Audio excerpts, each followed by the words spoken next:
At my husband's family barbecue, my husband's sister cracked a joke: if you disappeared tomorrow, no one would even notice. Everyone laughed except me. I simply raised my hot dog and said, "Challenge accepted." I moved out that night, cut contact, and disappeared. A year later, they're the ones forgotten now. My name's Vanessa, I'm 34, and for 7 years, I was married to Gregory. But even after all that time, I felt like a ghost in his family, an outsider looking in. Last summer, at their annual Caldwell family barbecue, I held on to this fragile hope that maybe, just maybe, things would finally be different. I desperately wanted to belong. Gregory's sister, Amanda, however, seemed to have other plans for me. We were all gathered around the picnic table, the air thick with the smell of charcoal and fake smiles. I was trying to share some exciting news about a graphic design project I'd landed, something I was really proud of. But before I could even finish a sentence, Amanda cut me off. She leaned in, a sickly sweet smirk plastered on her face, and said, "If you disappeared tomorrow, Vanessa, no one would even notice." The words hung in the air for a beat. Then, the table erupted. Laughter. Not just polite chuckles, but genuine, belly-shaking laughter from everyone. Even Gregory. My husband. A cold wave washed over me, then a burning rage. My face flushed, but my hands, clasped around my hot dog, went ice cold. All 7 years of slights, of feeling small, of being invisible, crystallized in that single, brutal moment. But I didn't cry. I didn't scream. I didn't create the scene they would later use as evidence of my instability. No. I slowly raised my hot dog in a mock toast, looked Amanda dead in the eye, and said, with a voice I barely recognized, "Challenge accepted." I moved out that night. Gregory and I met during our final year at university. I was a graphic design student, working my tail off at a coffee shop to pay tuition. He was sailing through a business degree, fully funded by his affluent parents. We connected over a book I was reading, and our romance was a whirlwind. 3 months in, we were inseparable. By graduation, he proposed with a ring that cost more than my entire student debt. I was completely swept away by his charm, his intelligence, his seeming love. When we married a year later, I didn't just think I was getting a partner, I thought I was gaining a new family. The Caldwells were everything my own family wasn't. Affluent. Well-connected. And incredibly tight-knit in their own particular way. Richard, Gregory's father, a self-made man who built a marketing empire from scratch. Patricia, his mother, a socialite who managed their calendar with military precision, juggling 3 charity boards. Amanda, his sister, already a junior executive at his company by 27. And then there was Michael, the younger brother, the rebel who still, somehow, landed a cushy job at his uncle's investment firm. My background? Worlds apart. I was raised by a single mom who worked 2 jobs. My sister, Olivia, and I shared a bedroom until I left for college. Holidays meant homemade gifts and potluck dinners. We knew the value of $1, the dignity of hard work. When I first visited the Caldwell's sprawling colonial home, I felt like I'd stepped onto a movie set. The class differences were subtle, but persistent. Patricia would compliment my crafty design work, as if it were a cute hobby, not my actual profession. Richard would patiently explain basic business concepts to me over dinner, despite the fact that I'd been running my own freelance business for years before meeting Gregory. And Amanda? Oh, Amanda would helpfully correct my pronunciation of wine varieties or designer names, always with that saccharine smile that never quite reached her eyes. "They mean well, Vanessa," Gregory would say, every single time I brought up these microaggressions, these tiny cuts that bled slowly. "Amanda's just trying to help you fit in. That's how she shows love." But Amanda's love felt more like a slow poison. At our wedding, her maid of honor speech included several cringe-worthy stories about Gregory's ex-girlfriends. When we announced we were buying our first home, she questioned if the neighborhood was really the right fit for a Caldwell. And when I landed a major client, she wondered aloud if they'd hired me because of Gregory's family connections. Despite all of it, God, how I tried. I volunteered for Patricia's charity events. I referred clients to Richard's firm. I remembered everyone's birthdays with thoughtful, personalized gifts. I laughed at their inside jokes, even when they stung. I dressed differently for family gatherings, adopted their particular vernacular, and swallowed my working-class pride when conversations inevitably turned to vacation homes and boarding schools. For the first few years, I maintained my freelance design business, slowly building a client list, gaining some recognition. Then, Gregory got this incredible opportunity to expand his division at work, but it meant extensive travel. Without a single discussion, it was just assumed I would scale back my career to manage our home life. My business dwindled to a few loyal clients. I became increasingly isolated, my world narrowing to Gregory's intermittent presence and his family's judgmental orbit. Last spring, I miscarried at 11 weeks. The physical pain was excruciating, but the emotional aftermath? It was worse. Gregory was in Chicago for a conference. He offered to come home, but seemed almost relieved when I, through a haze of grief and exhaustion, said I could manage. Patricia sent flowers with a note that read, "Perhaps it's for the best until you're more settled." Amanda actually suggested that stress from trying to maintain my little business might have been a factor. Only Olivia, my sister, came to stay. She brought homemade soup, sat with me through tear-soaked nights, just holding my hand. The contrast between her genuine care and my in-laws' clinical distance, it cracked something fundamental inside me. But I buried it deep, another disappointment to swallow in service of maintaining family harmony. By the time the annual summer barbecue rolled around, I was a diminished version of myself. My design work felt mechanical, lacking passion. My friendships had atrophied. My marriage felt less like a partnership and more like a performance. Still, I clung to that fragile hope that somehow I could earn genuine acceptance from the family I had married into 7 years ago. The Caldwell Summer Barbecue was a neighborhood institution. Patricia spent weeks planning the menu. Richard showcased his collection of grilling gadgets. Dozens of family, friends, and business associates milled about their perfectly manicured lawn.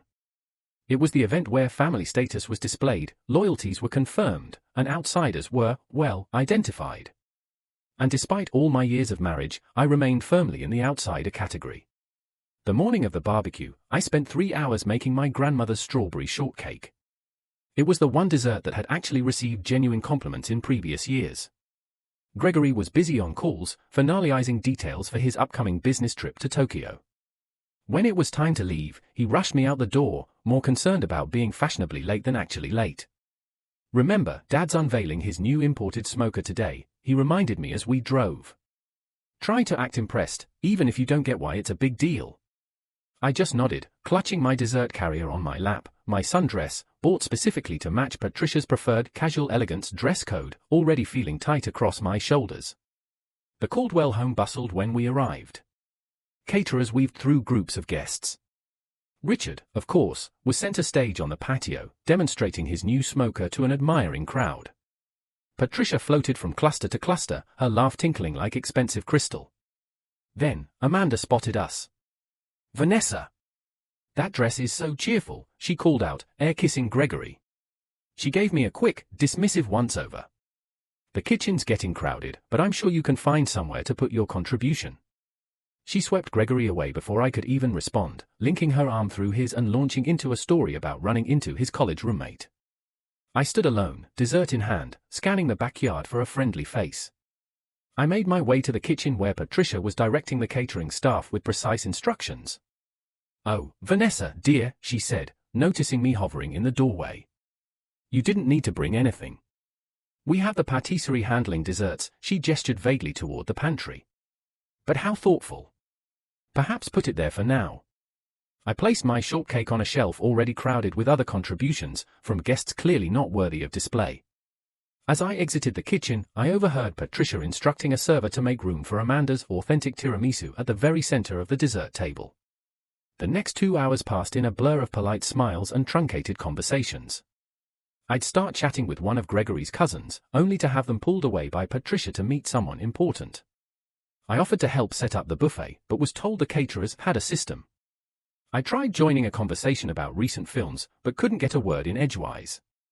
Michael's wife, Charlotte, received entirely different treatment, despite having been married into the family for only 2 years. Patricia proudly introduced her as Howard Charlotte, the pediatric surgeon. Amanda included her in reminiscences about family vacations Charlotte couldn't possibly have attended. Even Richard, who rarely engaged with in-laws, asked detailed questions about her work. The contrast wasn't lost on me, nor was the irony that Charlotte looked as uncomfortable with the attention as I was with the profound lack of it.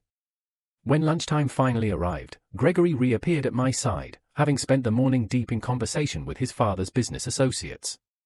"Having fun?" he asked, not waiting for an answer before guiding me toward the elaborate buffet.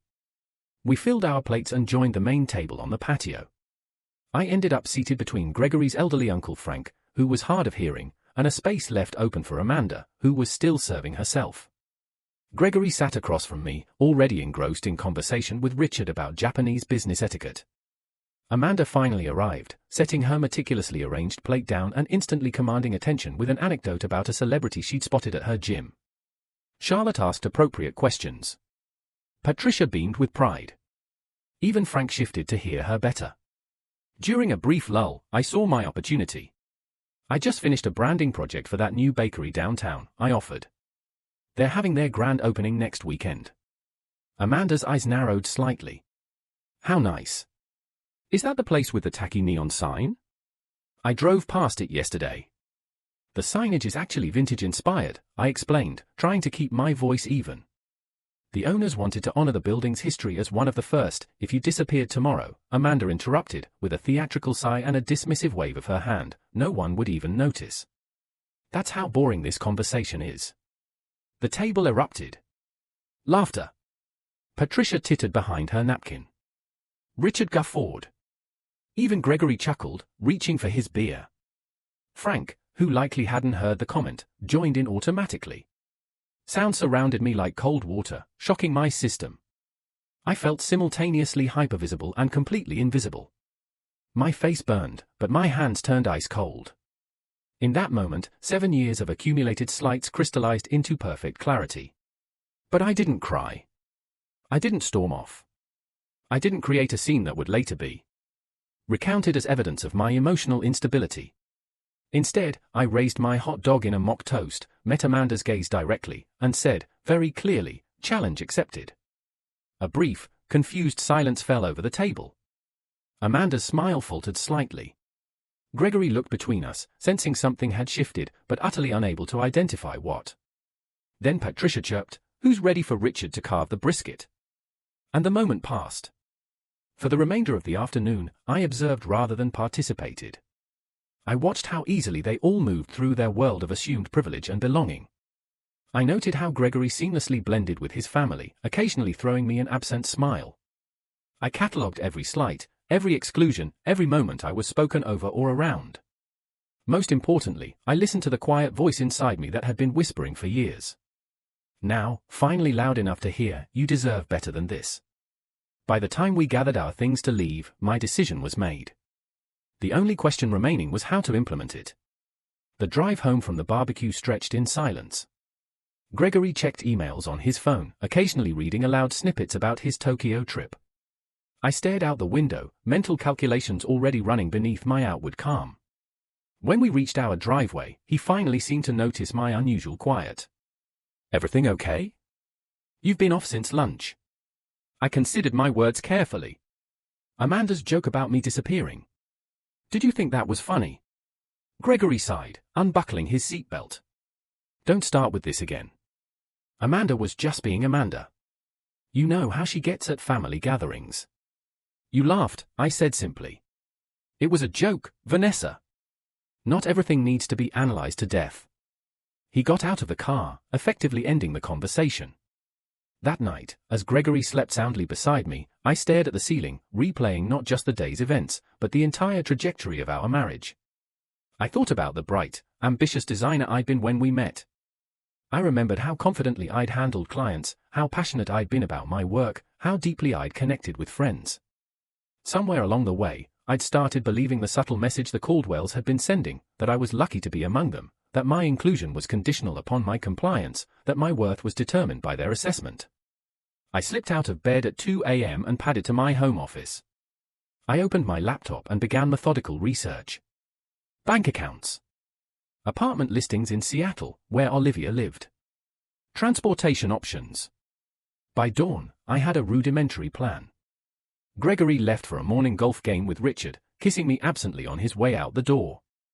The moment his car pulled away, I began executing my plan with surprising clarity. First, I called Jessica, my college roommate, who had remained loyal despite my increasing isolation. I need a massive favor, I said when she answered. Name it, she replied without hesitation. I'm leaving Gregory today. Can you come help me pack the essentials? 2 hours later, Jessica arrived with coffee, packing supplies, and fierce determination in her eyes. We worked efficiently, identifying what I truly needed versus what could be replaced. Clothes. Personal documents. Irreplaceable mementos. And my design equipment. I can store whatever doesn't fit in your car at my place, Jessica offered, carefully wrapping a framed photo of my mother and me. While Jessica organized the physical items, I handled the financial separation. I transferred exactly half of our joint savings into my personal account, not a penny more. Despite the temptation, I paid my share of the monthly bills that were due. I made a list of subscriptions and services to transfer or cancel. By mid-afternoon, my car was packed with the distilled essence of my life. Jessica hugged me fiercely before getting into her own vehicle. Call me when you're settled for the night. And Vanessa, she added, her eyes shining, I'm proud of you. Alone in what had been our home for 5 years, I wrote Gregory a letter. I kept it simple, stating that I needed time away to re-evaluate our marriage. I explained that I had taken only what was indisputably mine and had contributed to outstanding bills. I asked for space and no contact while I sorted through my feelings. I did not share my destination. As a final act, I removed my wedding ring and placed it atop the letter on the kitchen counter. Next to it, I left a copy of Amanda's cruel joke, written verbatim, with the date and location noted clinically. Before leaving, I allowed myself one moment of sentimentality. I picked up our wedding photo from the hall table. We looked so happy then, so full of possibility. Gregory's smile reached his eyes back then. My own face shone with a hope and confidence I barely recognized now. Goodbye, I whispered, replacing the frame and walking out the door without looking back. The sensation of driving away from our suburban neighborhood was both terrifying and exhilarating. With each mile marker, the tightness in my chest loosened incrementally. By the time I crossed the state line, I felt like I could fully breathe for the first time in years. I checked into a modest hotel that evening using the credit card I'd maintained separately throughout our marriage. The room was simple but clean, nothing like the luxury accommodations the Caldwells considered standard. After confirming my safe arrival to both Jessica and Olivia, I turned off my phone. Gregory would be home by now, finding an empty closet and my letter. The thought brought neither satisfaction nor guilt, only a strange numbness. In the quiet anonymity of the hotel room, I curled under unfamiliar blankets and fell into the deepest sleep I'd had in months. Morning brought the first wave of messages when I briefly turned on my phone.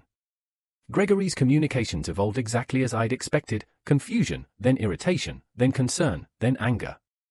Where are you? Call me. This is ridiculous.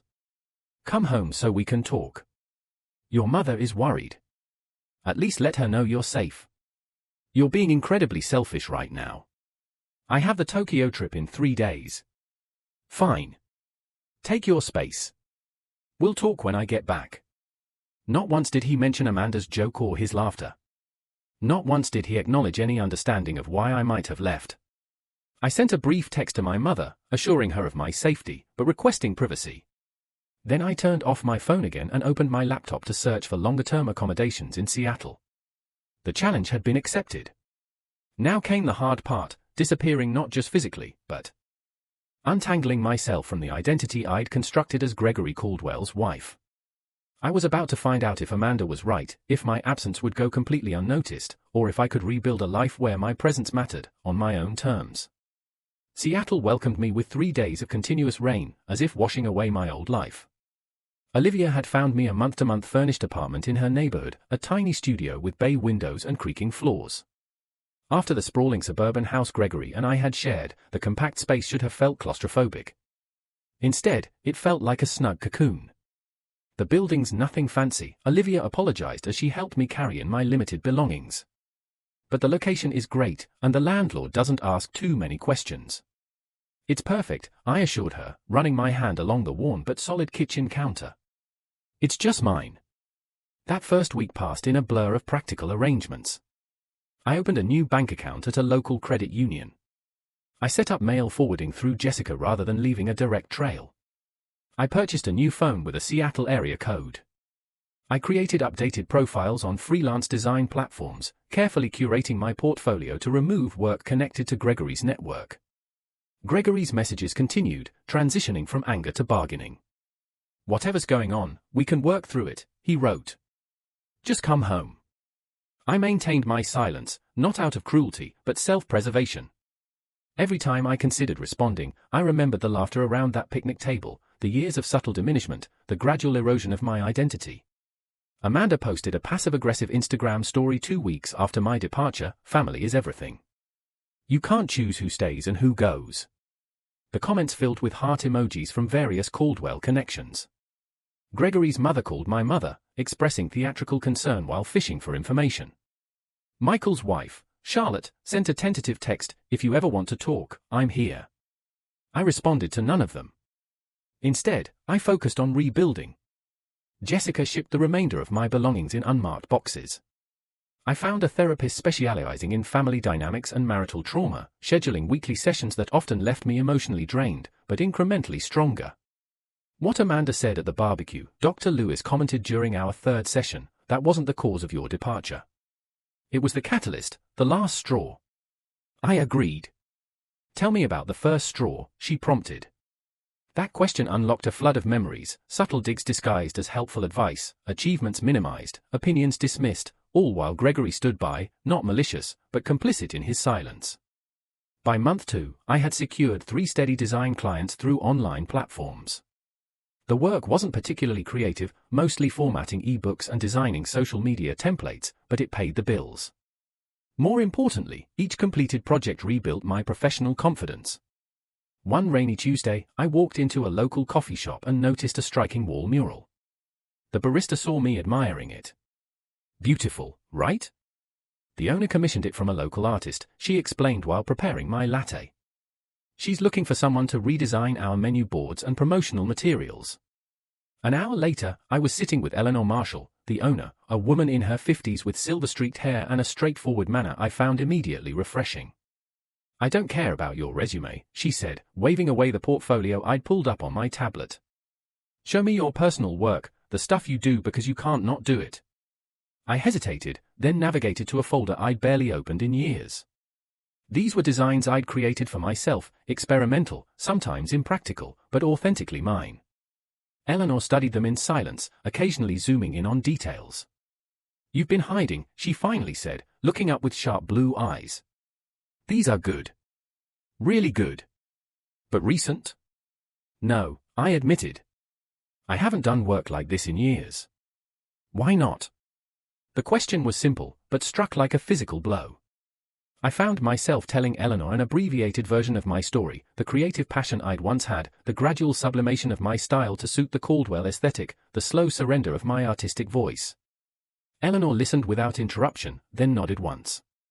"You're hired for the menu project, but on one condition." "What's that?" "You do one personal piece, something purely your own, every week. Bring it when we meet. I don't care if it's good or finished. I care that you're finding your voice again." Eleanor became more than a client, she became a mentor, pushing me to reclaim my creative courage with blunt feedback and unexpected encouragement. Through her, I connected with other local business owners needing design work. My calendar slowly filled with projects that engaged rather than depleted me. Meanwhile, Gregory's attempts at contact became less frequent. The divorce papers I filed through my lawyer were met with a barrage of calls that I didn't answer.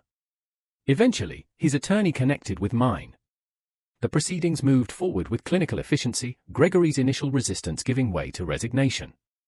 For months into my new life, I allowed myself to check social media.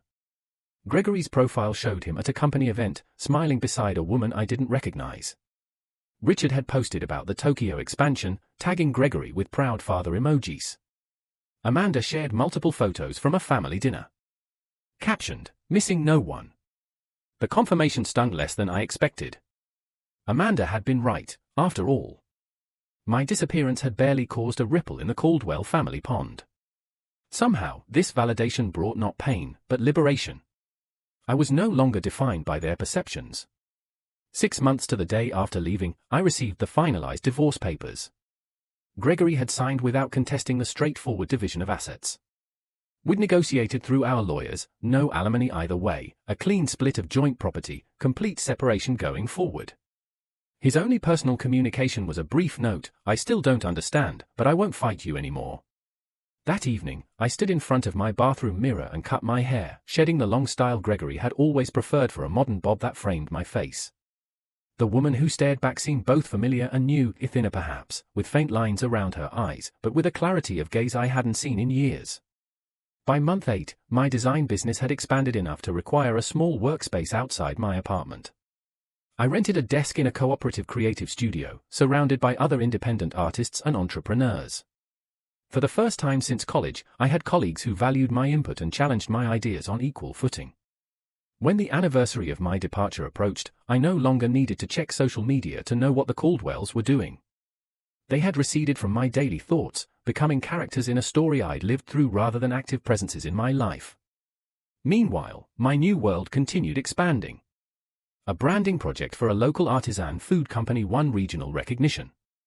My redesign of Eleanor's coffee shop attracted attention from a lifestyle magazine. A comment I made during a design workshop led to an invitation to speak at a creative conference. 1 year after Amanda's fateful joke, I was no longer invisible. I had built a life where my presence was not only noticed, but valued. Where my voice was heard, rather than interrupted. Where my contributions were recognized, rather than dismissed. The challenge had been met, but the story wasn't over yet. The email from Westwood Creative arrived exactly 52 weeks after the barbecue that changed everything. The subject line was innocuous, seeking designer for national campaign, but the content sent a jolt through my system. Your work for Reiner Artisanal Foods caught our attention. We're developing a campaign for Sheffield consumer brands and believe your aesthetic would be perfect for the project. Initial meeting next week if interested. Sheffield Consumer Brands. It was a subsidiary of Caldwell Marketing Group, Richard's company. The coincidence seemed too precise to be accidental. I called Eleanor, who had become my sounding board over the past year. It could be completely legitimate, she reasoned after I explained the connection. Your Reiner campaign was featured in 3 industry publications. But the timing is suspicious, I finished. The question isn't whether they know who you are, Eleanor said pragmatically. The question is whether the project is worth taking, regardless. I requested more information from Westwood. The project was substantial, redesigning packaging for Sheffield's entire organic line, with a potential long-term contract for ongoing brand management. The budget they proposed was double anything I'd handled since establishing my Seattle business. After 3 days of deliberation, I accepted the initial meeting. If this was a Caldwell orchestration, I wanted to face it directly rather than wonder. And if it was legitimate, I didn't want fear of my past to constrain my future. The Westwood creative director, Thomas, made no indication he knew about my history with the Caldwells. During our first meeting, we discussed design concepts, timeline, expectations, and budget particulars with straightforward professionalism. When I asked about client involvement, he mentioned only that Sheffield executives would review major milestones. I accepted the project, establishing clear boundaries about communication channels and approval processes. For 3 weeks, everything proceeded normally. My preliminary designs received positive feedback. The timeline remained on track. No Caldwell names appeared on any correspondence. Then came the announcement. Sheffield Consumer Brands would be featured at the annual Marketing Innovation Gala, unveiling their rebranded organic line as part of the presentation. As the lead designer, my attendance was highly encouraged. The gala was a major industry event, precisely the type of opportunity my rebuilding career needed. It was also exactly the sort of function the Caldwells never missed. Richard considered these networking evenings essential to maintaining the family's business prominence. Gregory had always dutifully followed his lead. You have 3 options, my therapist observed during our session that week. Decline to attend and potentially limit your professional growth.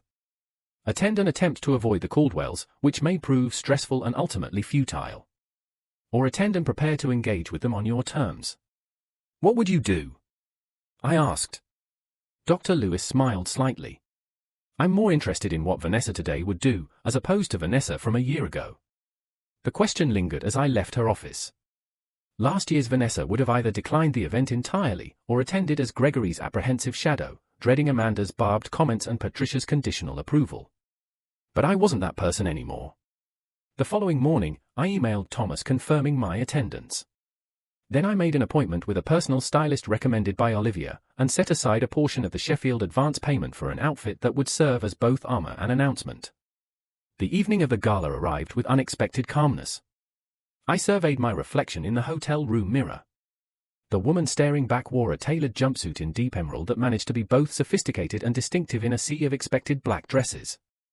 My bobbed hair was now accented with subtle caramel highlights. The designer shoes, my one significant splurge, added 3 inches of confidence to my height. Most transformative, however, was the expression in my eyes. No anxiety. No apology. Just steady readiness for whatever the night might bring. The venue was a restored historic theater. Downtown, its grand lobby transformed with strategic lighting and minimalist floral arrangements. I checked in at the registration desk, accepting my name badge and the signature cocktail offered by circulating wait staff. I had barely taken 2 sips when Thomas appeared at my elbow, already introducing me to a cluster of industry executives. Their business cards disappeared into my clutch as we discussed emerging design trends and market demographics. I found myself speaking with easy authority, my opinions met with thoughtful nods rather than polite dismissal. 40 minutes into the event, I was deep in conversation with a magazine editor when I felt a shift in the room's energy. I didn't need to turn to know that the Caldwells had arrived. Richard's booming laugh confirmed it moments later. I maintained my position, finishing my point about consumer psychology before excusing myself to visit the bar. As I waited for a sparkling water, I carefully scanned the room. Richard and Patricia stood near the entrance, holding court among admirers. Amanda wasn't immediately visible. And then I saw Gregory, standing slightly apart from his parents, looking thinner than I remembered and somehow diminished despite his perfect tailoring. Our eyes met across the crowded space. His widened in unmistakable shock, lips parting slightly as if to speak despite the distance between us. I held his gaze steadily, neither smiling nor frowning, then deliberately turned my attention to the bartender, thanking him for my drink. The first encounter came minutes later. Richard approached while I was examining the event program. "Vanessa," he said, his tone conveying neither warmth nor hostility. "Quite a surprise." "Richard," I nodded, meeting his gaze directly. "I'm the lead designer for Sheffield's organic rebrand."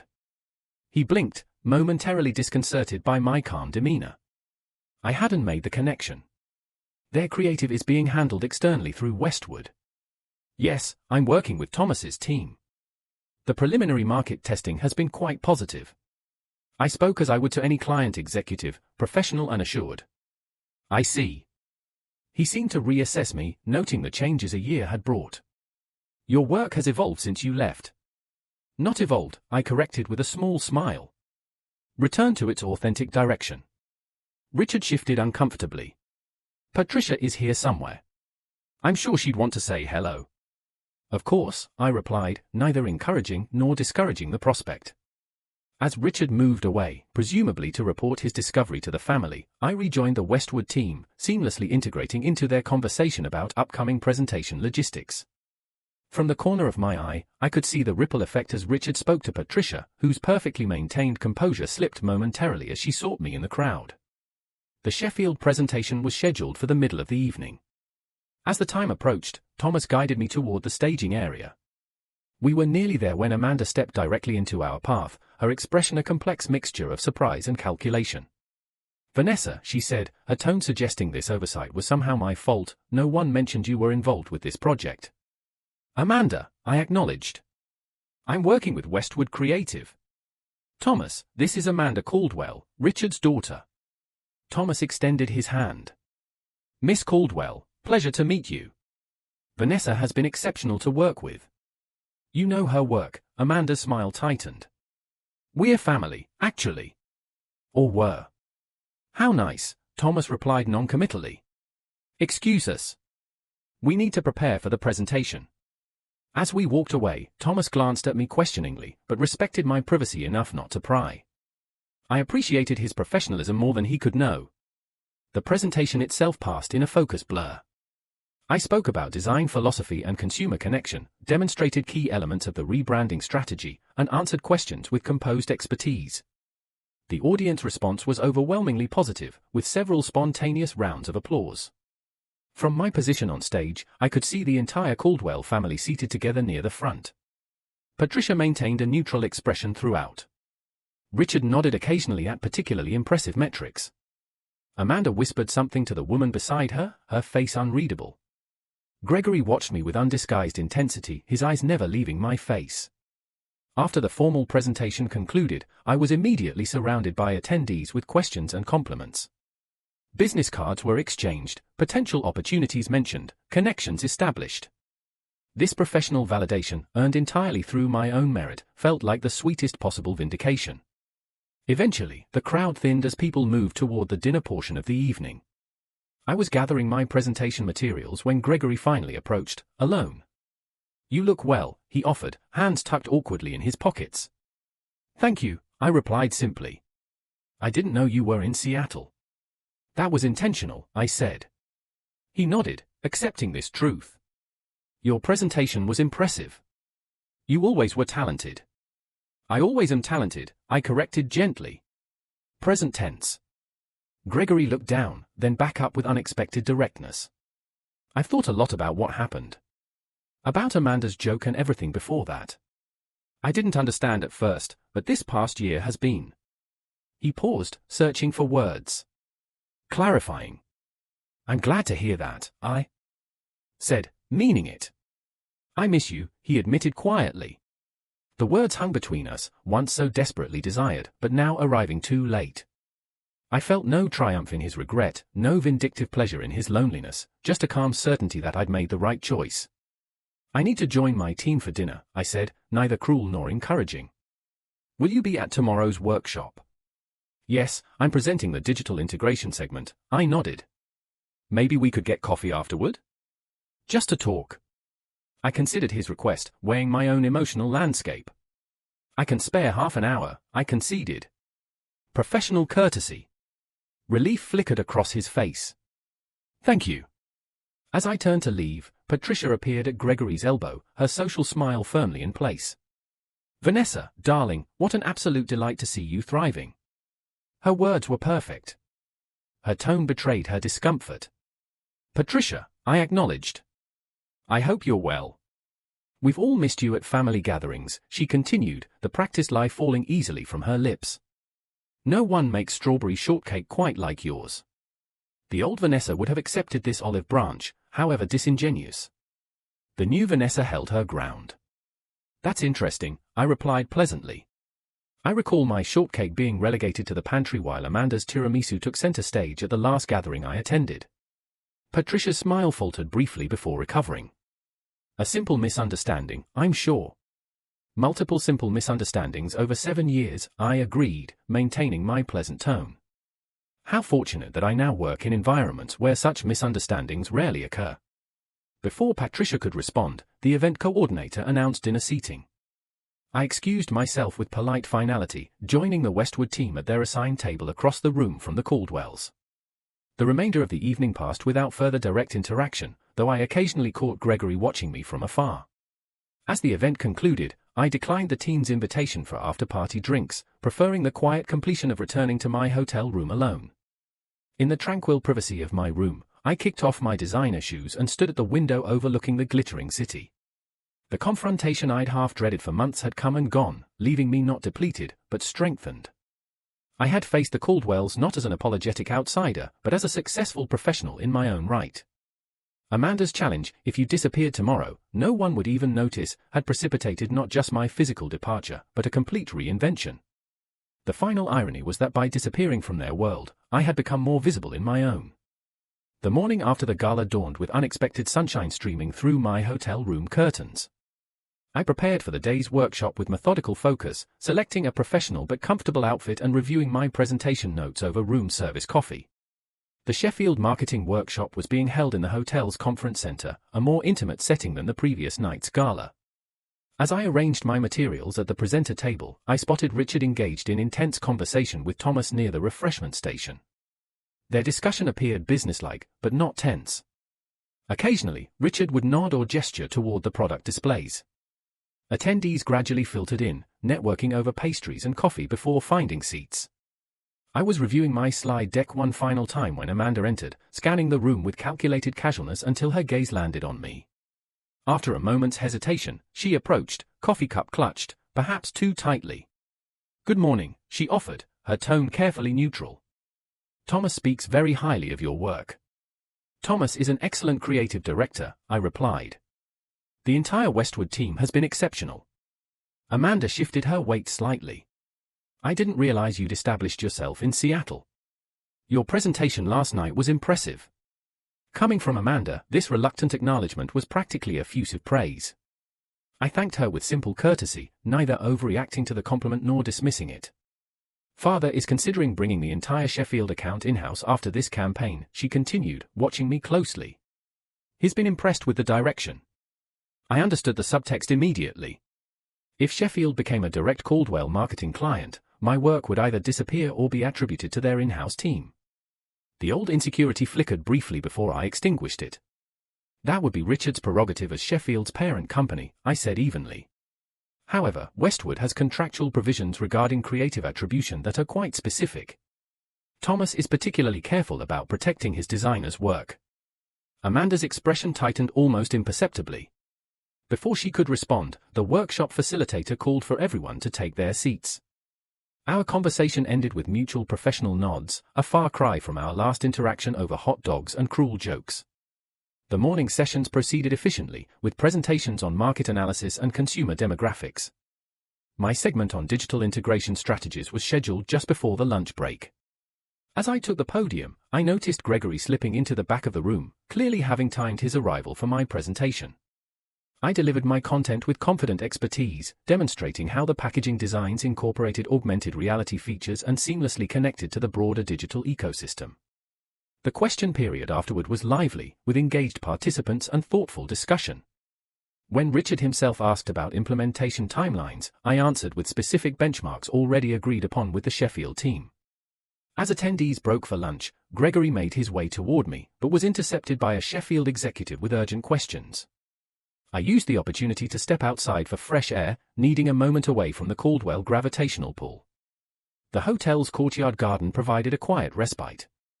I had just settled on a bench when Patricia appeared on the pathway, her expression suggesting our meeting wasn't accidental. "You've always had excellent timing for escapes," she observed, smoothing her skirt as she sat beside me, uninvited. "I prefer to call it recognizing when I need space," I replied. Patricia studied me with new attention. "You've changed." "I've reverted," I corrected, "to the person I was before I started trying to fit into spaces that weren't designed for me." She sighed lightly. "Families are complicated, Vanessa, especially established ones like ours.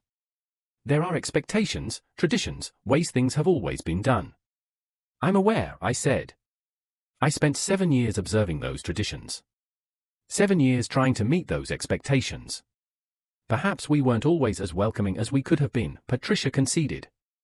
The closest thing to an apology I'd ever heard from her. But disappearing without a word was rather dramatic, don't you think? I turned to face her directly. I left a detailed letter for Gregory. I ensured all financial obligations were properly handled. I made a clear, adult decision to remove myself from a situation that had become harmful to my well-being. There was nothing dramatic about it. Gregory was devastated, she countered. Gregory was inconvenienced, I corrected gently. There's a difference. Patricia's perfectly maintained facade cracked slightly.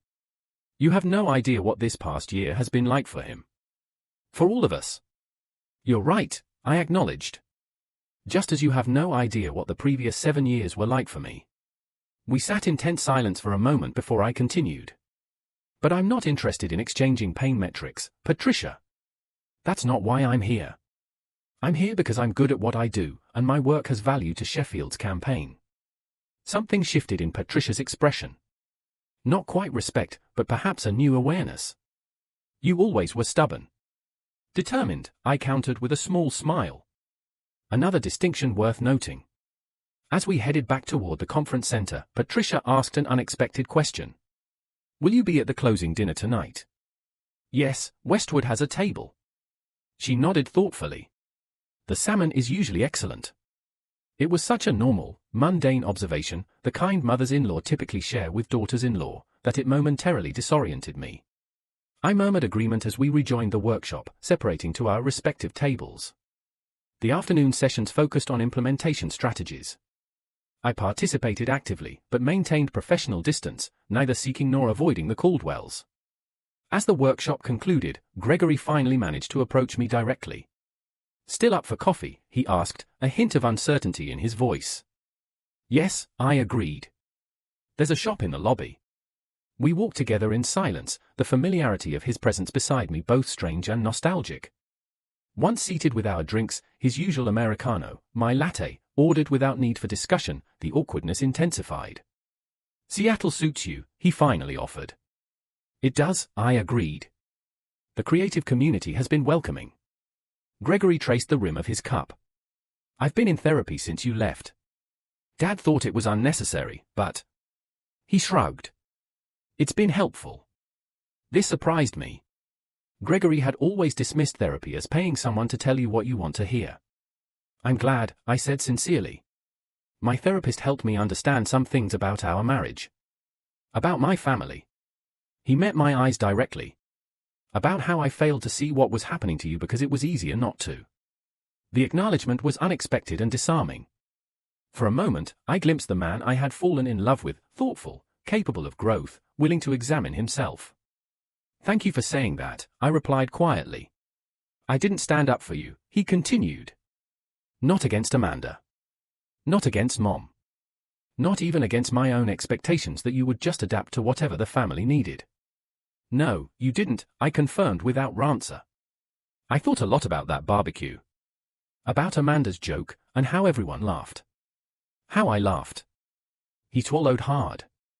"I keep thinking about what you said." "Challenge accepted." "I didn't understand then what you meant." "And now I realize you were declaring independence. From all of us." His voice held equal parts admiration and regret. We talked for nearly an hour, longer than the half hour I'd allocated. Gregory shared how the family dynamics had shifted in my absence, Amanda's increased criticism extending to his new girlfriend, Patricia's tightening control over family gatherings, Richard's disappointment when Gregory declined a promotion that would have required relocating.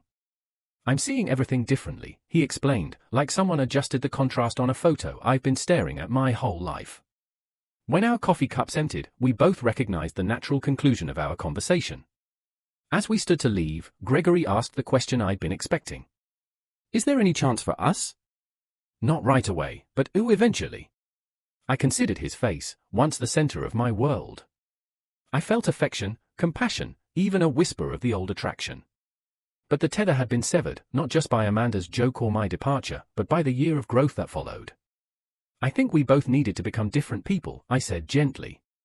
"And I like who I'm becoming now." He nodded, accepting this truth with surprising grace. "You were always stronger than I gave you credit for." "We both were," I corrected. "You just needed different circumstances to discover it." We parted with a brief, platonic hug that felt like proper closure. As I watched him walk away, I realized I truly wished him well in building a life that was authentically his, not just an extension of the Caldwell legacy. The final confrontation came unexpectedly as I was collecting my portfolio from the conference room. Amanda entered just as I was preparing to leave, her purposeful stride suggesting she'd been waiting for this opportunity to catch me alone. "I need to ask you something," she said without preamble, "and I'd appreciate an honest answer." "All right," I agreed, curious despite myself. "Did you take this project knowing it was connected to our family?" "No," I answered truthfully. "I discovered the Sheffield-Caldwell connection after accepting the Westwood offer. By then, the contract was signed." She studied me, seemingly assessing the truth of my statement. "And you didn't think to recuse yourself once you knew?" "Why would I?" I asked simply. "I'm extremely good at what I do, Amanda. This project needed someone with exactly my skills and aesthetic sensibility. The fact that your family company might ultimately benefit from my work is incidental to my professional obligations. So, it's just coincidence that exactly 1 year after you disappeared, you reappear working on a project connected to us." I had to smile at her persistence. Life rarely arranges itself with such perfect symmetry. "But yes, essentially." "I don't believe in coincidences that convenient," she countered. "What would be the alternative explanation?" I asked. That I orchestrated an elaborate year-long plan, building an entirely new career in another city, establishing relationships with agencies unconnected to your family, all culminating in this specific project. That would be giving you far more space in my thoughts than has actually been the case. The blunt assessment landed visibly. Amanda blinked, perhaps for the first time considering that she might not have been central to my decisions at all. At the barbecue, she said after a pause, her voice softer than I'd ever heard it. When I made that joke, it was just a joke. I never thought you'd actually leave. It wasn't just a joke, Amanda. It was the articulation of something you'd been communicating for years, that I was dispensable, forgettable, unimportant. I kept my tone conversational, rather than accusatory. And you weren't wrong, in a way. In the context of your family, I was those things. What I needed to discover was that there are contexts where I'm not. Amanda's composure slipped momentarily, revealing something rarely seen, uncertainty. Gregory hasn't been the same since you left. Gregory is finding his own way, I replied. As am I. And there's no chance of reconciliation. The question seemed driven by family concerns rather than genuine care for either Gregory or me. We've reconciled in the only way that matters, I said. We've both acknowledged the truth of our marriage and found peace with its ending. Amanda nodded slowly, absorbing this finality. As she turned to leave, she paused at the door. Your presentation yesterday, it was genuinely good work. I would have said so regardless of who you were. Coming from Amanda, this professional acknowledgement represented a fundamental shift. I thanked her with simple sincerity, neither overvaluing the compliment nor dismissing it. As I left the hotel to prepare for the evening's closing dinner, I felt a strange lightness. I had faced each Caldwell individually, navigating these encounters not as the insecure outsider of last year, but as a confident professional with clear boundaries. The family that had once loomed so large in my life now seemed properly proportioned, just people with their own limitations and complexities. The final dinner that evening unfolded with surprising ease. The Caldwells and the Westwood team were seated at separate tables, creating natural distance without obvious avoidance. When industry colleagues introduced me to Richard as the designer behind Sheffield's brilliant rebrand, he acknowledged my work with professional courtesy. When Patricia complimented my dress during a chance encounter at the dessert station, I accepted graciously. Most tellingly, when Amanda's presentation on upcoming marketing trends included a slide featuring one of my designs with proper attribution, I recognized it for what it was, a public, professional acknowledgement that would have been unthinkable a year ago. As the evening concluded, I exchanged contact information with several potential clients, confirmed next steps with Thomas, and said appropriate goodbyes to industry colleagues. Gregory approached briefly, simply wishing me safe travels and good luck with a sincerity that needed no elaboration. Leaving the venue, I felt no dramatic sense of triumph or closure. Instead, I experienced the quiet satisfaction of having reclaimed not just my professional identity, but my personal sovereignty. The Caldwells were now simply people I had once known intimately, who now occupied appropriate space in my past rather than outsized significance in my present. Amanda's challenge, if you disappeared tomorrow, no one would even notice, had been not just accepted, but transcended. I had disappeared from their world, only to reappear transformed in my own. 1 month after the marketing conference, I sat across from Eleanor at our regular corner table in her coffee shop. Seattle rain tapped gently against the windows, creating a cozy backdrop for our conversation. So, the Sheffield campaign officially launches next week, Eleanor noted, refilling my cup from the ceramic pot between us. That must feel satisfying after everything. It does, I agreed. Thomas called yesterday to say early retailer response has been overwhelmingly positive. They're already discussing extending the rebrand to additional product lines. And the Caldwell connection, she asked. I considered the question thoughtfully. It's become professionally cordial. Richard's marketing director reached out about potentially collaborating on future projects through proper channels, with clear contracts. I haven't decided yet whether to pursue it. That's quite an evolution, Eleanor observed. From family outcast to sought-after professional resource. Life has interesting symmetries sometimes, I acknowledged with a small smile. The truth was, the Sheffield project had marked a turning point in my career.